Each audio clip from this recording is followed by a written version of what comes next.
कल्पना कीजिए मित्रों, आकाश में चमकता हुआ एक ऐसा दिव्य पिंड जिसकी शीतल किरणें धरती को जीवन देती थीं, जो सुंदरता का प्रतीक था, प्रेम का प्रतीक था।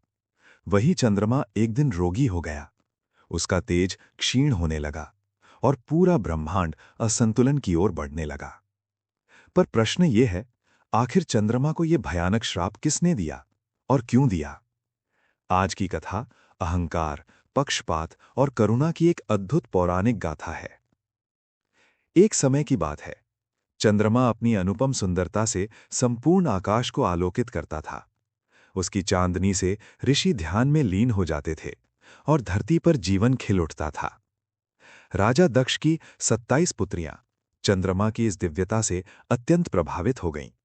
उनका प्रेम इतना गहरा हो गया कि सभी ने एक स्वर में कहा, पिताजी, हम केवल चंद्रमा से ही विवाह करेंगे।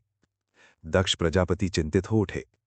दक्ष ने समझाया, एक ही पति, वो भी सभी बहनों के लिए, ये दाम्पत्य जीवन के लिए उचित नहीं।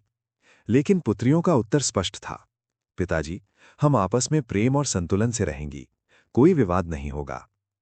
पिता का हृदय पिघल गया। अंततः दक्ष ने अपनी सभी 27 कन्याओं का विवाह चंद्रमा से कर दिया।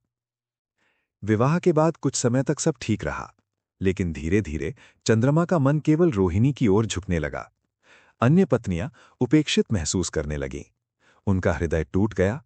आंसू लिए वे अपने पिता दक्ष के पास पहुंची। दक्ष ने चंद्रमा को बुलाया और समझाया, सबको समान प्रेम दो, तुम्हारा कर्तव्य यही है। चंद्रमा ने कुछ समय तक ये बात मानी, लेकिन फिर वही पक्षपात। जब दक्ष ने दोबारा समझाया तो चंद्रमा ने कठोर शब्द कह दिए, ये मेरा निजी जीवन है, किसी को हस्तक्षेप का अधिकार नहीं। ये केवल उत्तर नहीं था, ये एक प्रजापति का अपमान था। दक्ष का क्रोध सीमा पार कर गया। उन्होंने कहा, अपने अहंकार के कारण तुम क्षय रोग से ग्रसित हो जाओगे, तुम्हारा तेज नष्ट हो जाएगा। श्राप तुरंत प्रभावी हुआ। चंद्रमा का प्रकाश धीरे धीरे कम होने लगा। धरती पर ऋतुएं बिगड़ने लगीं, समुद्र विक्षुब्ध हो गए। ऋषि, मुनि और देवता चिंतित हो उठे। वे ब्रह्मा के पास पहुंचे, लेकिन ब्रह्मा ने कहा, दक्ष का श्राप मैं भी नहीं टाल सकता, केवल महादेव ही इसका समाधान कर सकते हैं। चंद्रमा टूट चुका था। चंद्रमा ने घोर तपस्या आरंभ की। आंखों में पश्चाताप, हृदय में ग्लानि। महादेव प्रकट हुए। चंद्रमा ने कहा, प्रभु, मैंने अहंकार किया, मुझे क्षमा कर दीजिए। महादेव बोले, श्राप पूर्णतः नहीं हट सकता, पर मैं संतुलन दे सकता हूं। महादेव ने वरदान दिया, शुक्ल पक्ष में तुम बढ़ोगे, कृष्ण पक्ष में घटोगे।